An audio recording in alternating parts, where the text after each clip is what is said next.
when negotiating, there is only one place that negotiating should ultimately happen, and that is gonna be in writing.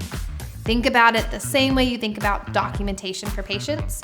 You're doing that to prove that something happened in the future. If you ever need to protect your license, if you ever need to submit something to insurance, that documentation is what you have on your side for proof. Same with negotiating. A lot of times you have the negotiation conversation on the phone. It's quicker.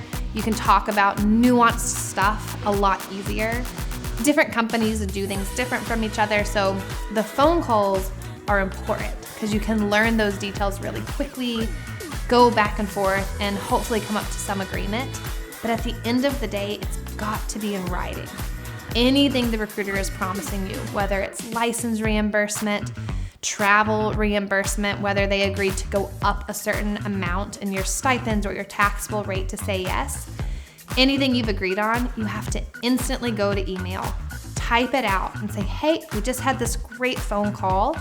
Here's what we have agreed on for this contract. Can you shoot me an email back to say, yep, this sounds good, so that way I know for sure we're on the same page. Now, you have that in writing, so then you can do the interview, and when it comes time for them to give you the contract, you've got your proof of what you guys already talked about when you negotiated something higher.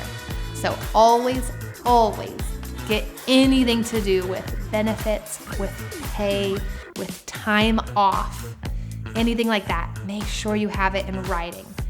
You never want the he said, she said game months later. Write it down.